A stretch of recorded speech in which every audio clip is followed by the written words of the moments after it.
Ito, puno ng nyug. Tanim ng nanay ko yan. Alam niyo guys, bata pa lang kami, ang nanay at tatay ko ay masipag. Sobrang sipag. Parang lumaki kaming hindi lang patambay-tambay. Lumaki kami sa puder ng nanay at tatay namin na natuto kaming magtinda ng kakanin, magtinda ng mga chichirya sa school, magtanim, magngahoy. Alam mo na, ngahoy ha.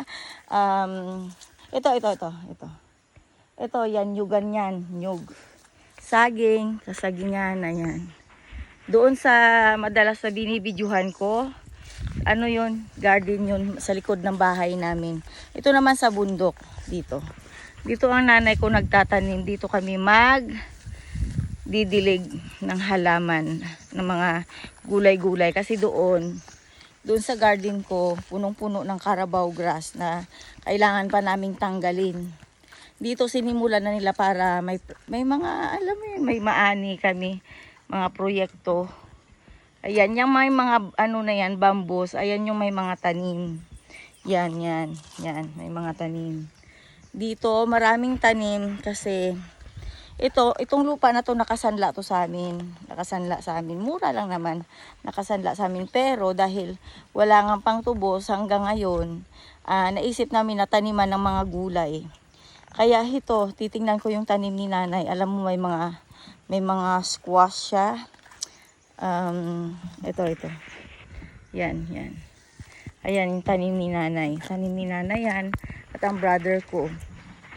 O diba, ang sipag-sipag. Tapos mayroon kaming kamuting kahoy. Ayan yung kalabasa. O ayan, may buyog ron. May ano na, nagsisimula na siyang magkaroon ng vegetables. Ayan, tapos doon kamuting kahoy. O diba, dito kami para magdilig. Yun lang, naikwento ko lang. Ayan ang buhay ko. Ang pagbablog, ginawa ko tong vlog na to para sa anak ko kasi yung anak ko pangarap niya maging vlogger. Nagkabaliktad ang mundo namin. Yung anak ko gusto niya maging interior designer. I hope that someday magiging matupad niya ang pangarap niya at maging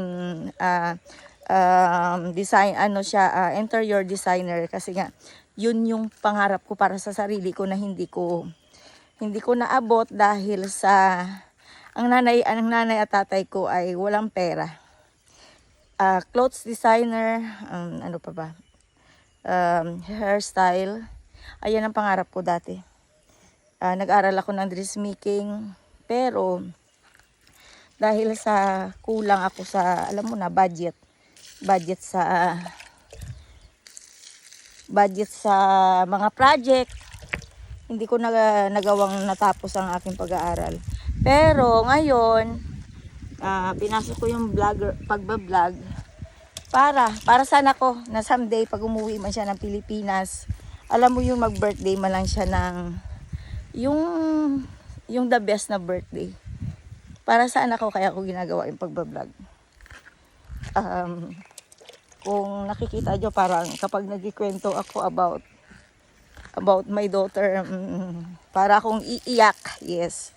Kasi sa totoo lang, wala sa poder ko ang anak ko. Nasa Denmark, pero sa pangangalaga ng DSWD. Pinilit nilang kunin ang anak ko sa poder ko, kaya nilisan ko ang Denmark para magkaroon ng katahimikan ng buhay ko. At para maranasan ko yung buhay, kung anong buhay mayroon ako. Ano yan? Nahulog yung ano. Kung anong buhay mayroon ako noon, gusto kong maranasan ulit yun. Yung, alam mo yung kikilos kang free ka, yung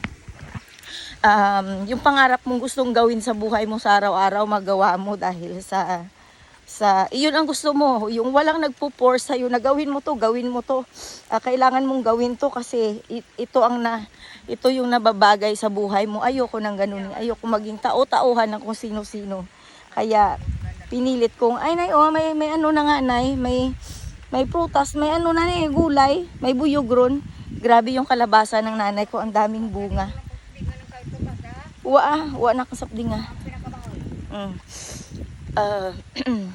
Thank you sa mga subscribers ko. Alam nyo, utang na loob ko sa inyo kung bakit may subscribers ako. Thank you sa inyong lahat at sana guys, someday kapag malayo na ang marating ko dahil sa tulong nyo, babalikan ko yung mga taong tumulong at nagmalasakit sa akin at yung mga taong hirap sa buhay. Ayun ang goal ko yung makatulong sa kapwa ko.